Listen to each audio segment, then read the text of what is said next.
Hey everybody, Sick here again to talk to you about what I bought and what I watched today. Today I decided to run out to my local Barnes & Nobles, which is a store I don't visit too often. Reason being is because their sales just aren't very good and their prices are pretty high. The only time it's really good to go there is if you're part of their membership program, which you have to pay for. And frankly, unless I'm getting a really good deal on some movies and you know they'll pay for itself, they'll pay for the membership program, I'm not going to pay for a membership program. I'll join, Best Buy's reward program and Kmart's reward program and all that stuff because it's free. But I'm not gonna pay for anything that isn't going to pay for itself. And I just don't feel that Barnes & Nobles, I don't feel their deals necessarily would do that. So I don't go there too often because, like I said, the sales aren't that great and the prices are really high. But every now and then I'll go in, see if they have anything worth picking up for a good price. And today I found two good titles. Both titles I picked up today I paid $5 for, which isn't a bad deal. And the first one I got was Clean Slate. Now, I'm just getting this simply to replace my VHS copy. However, I've yet to watch it, but I do love Dana Carvey, so hopefully this is going to be great. And the last title I picked up was Jiminy Glick in La La Land. So that's it for what I bought today, so now what's what I watched. And the first title I watched tonight was Jiminy Glick in La La Land. I'm a big fan of Martin Short, and I'm also a big fan of Primetime Glick. I thought that show was great. I wish it was still on the air. It was brilliant. Just Jiminy Glick, well, Martin Short's interviews he does with people are just hilarious. That show put me in stitches all the time. I mean, I would just be bawling watching that show. It was hilarious. And I picked this up simply because I am a big fan of not only Martin Short, but again, Primetime Glick. But I was sort of let down. This movie really has nothing much to do with Primetime Glick. This is simply just a scripted story about how Jiminy Glick, the character Jiminy Glick, came to fame. Basically about how he was a nobody interviewer in the Midwest, and then ends up becoming this big Hollywood interviewer by going to the Canada, I guess it was like the Montreal or something like that, the Montreal Film Festival. And he ends up becoming this big time interviewer, and that's it. It's a story. It's a movie. It's not him interviewing people. He does like 2 interviews, and that's really it. And even those feel pretty scripted. So I don't even know if they were real. If he was really interviewing them like he normally does with Primetime Glick. I mean, if you actually watch the why the credits are going out, which I highly recommend checking it out because he does have who he's reviewing in stitches. Like they're cracking up laughing, and so maybe he's interviewing them in the same way he interviews people on Primetime Glick, but if he does, it's only 2 interviews, and they're really short too. It's not like 2 full interviews. It's just kind of like maybe a minute or 2 of the interviews, and that's all you get. So it's a movie. That's I didn't really know what I was getting into. I mean, I knew kind of what the movie was about. But I also figured there'd be a lot more interviews involved. I figured it'd be a little bit of a story than a bunch of interviews, all intertwined together. And that's what I was really expecting. That's what I was hoping for, because I'm a big fan. Again, a big fan of Primetime Glick, and I was hoping for something more like Primetime Glick. But unfortunately, it was just a movie. So it wasn't necessarily bad, but I wouldn't necessarily say check it out. If you're like me and you're a big fan of Martin Short, definitely check it out, then fine, because I'm a huge fan of Martin Short. I think he's hilarious. Pretty much everything I see him in, I think he's great. So for that reason, I enjoyed it. I thought it was very funny. But if you're not a big fan of his and you're just a big fan of Primetime Glick and you think you want to see this movie because of because you're a fan of Primetime Glick, then you're going to be disappointed. Don't check it out for that reason. So it was okay. It was mediocre. Not the best we've ever seen, but it was all right. So again, if you like Martin Short, check it out. If you just like Jiminy Glick, then not really worth seeing. And the last title I watched tonight was Straw Dogs. This was definitely an entertaining movie, but yet left me with the feeling of, afterwards. That's the feeling I had after the movie. I wasn't excited, I wasn't let down, I was just kind of like, okay. The movie, I went into this movie thinking revenge movie. I'm thinking Dustin Hoffman here gets his revenge on some characters that do some bad things. And the movie starts out that way. There's, Dustin Hoffman's in the UK. He's an American in the UK, and he's got his wife. And there's the townsfolk picking on him, and they're picking on him the whole time. I'm thinking, all right, things are building up. They end up killing his cat. I'm thinking, all right, here we go. And then they rape his wife, and I'm like, all right, it's time for revenge now. And yet his wife never ever tells Dustin Hoffman that she was raped. They never confront them about the killing of the cat. And in the end, Dustin Hoffman is basically just killing off these guys simply based on the fact that, you know, he thinks they might end up wanting to kill them and that they're breaking into his house. But they never actually wanted to kill him in the first place.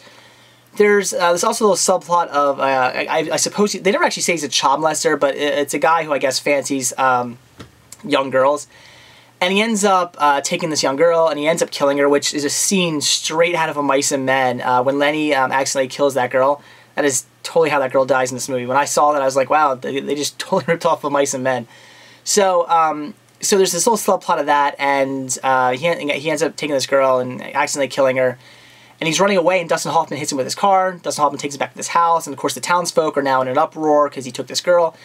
And they want to find him, so they're looking all around for him. They end up finding out he's at Dustin Hoffman's house, and they go to Dustin Hoffman's house. They say, we want him, just give him to us. They don't even care about Dustin Hoffman. They don't want to kill him. They don't want to hurt him. They could honestly care less if he even exists. All they want is the child molester. That's it. That's all they want. But Dustin Hoffman won't give him up. He says, no, he's in my care. I hit him. I want the doctor to come in and check him out. And he refuses to give him up because he knows that those guys are going to kill him. Which, he's apparently a child molester. And even at one point, while he has them in this house, he attacks his wife. And I'm thinking, okay, you have a parent child molester here who ends up attacking your wife. Why wouldn't you just give him up? So it's ridiculous. I don't understand why Dustin Hoffman just doesn't say take him, especially to this angry mob.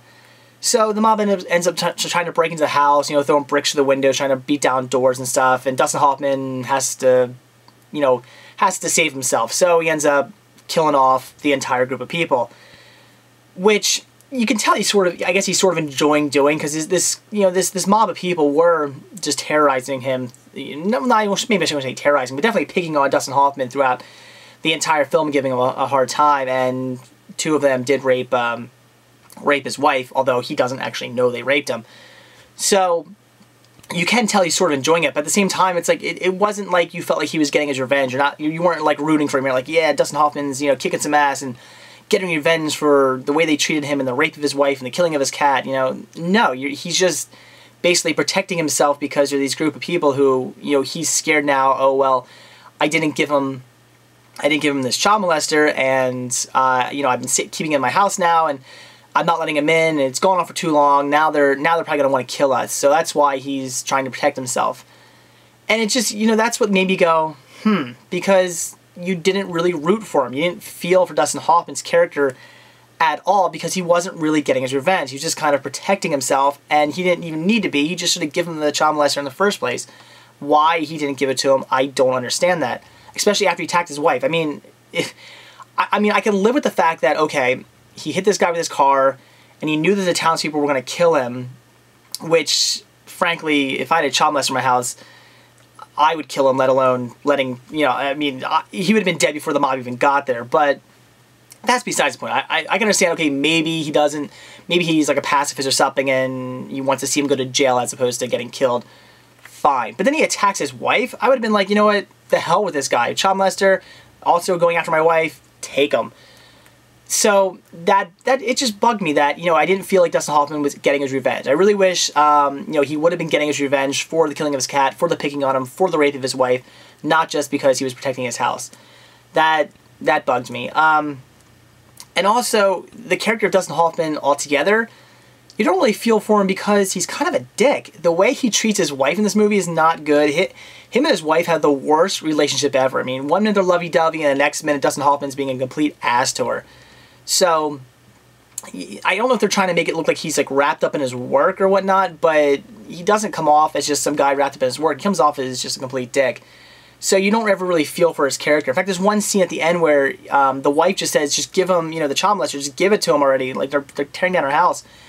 And he, like, smacks her and bends her arm back and stuff. And I'm like, wow, like, that... Like, I don't feel for this character at all. If he would have died, I would have gone, okay, that's fine by me. I wouldn't have really cared if Dustin Hoffman would have been killed in this movie.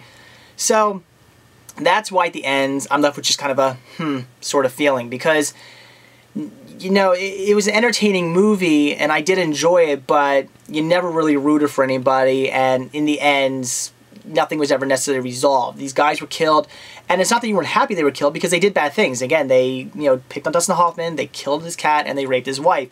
So you're happy they're dead, but you don't feel like Dustin Hoffman ever got his revenge, because again, the wife never even mentions that she was raped. So very weird how this movie went along. But that being said, it was an enjoyable movie, and if you can get it for cheap, I would recommend it. Even though, like I said, the ending is kind of just, whatever. You're not going to necessarily feel satisfied, but you're not going to feel dissatisfied either, because it is a decent enough story. So, Straw Dogs, I would say check it out, but I would say don't really pay more than $5 for it. I only paid $5 for the Blu-ray. I got it at Best Buy a couple weeks ago when it was on sale, and I'd say if you can find it for $5, it's worth picking up. I wouldn't necessarily say more. I mean, maybe 10 if you're if you don't mind paying like standard prices for DVDs or Blu-rays. I'd say maybe 10, but I wouldn't really go over 5. So it was a good movie. Just leaves you with a kind of empty feeling at the end, but still, it was enjoyable. I'd recommend it. So that's it for what I bought when I watched today. Got 2 great titles and watched 2 great titles as well. So that's it. Thanks for watching, and stay tuned to see what I bought and what I watch tomorrow. See ya.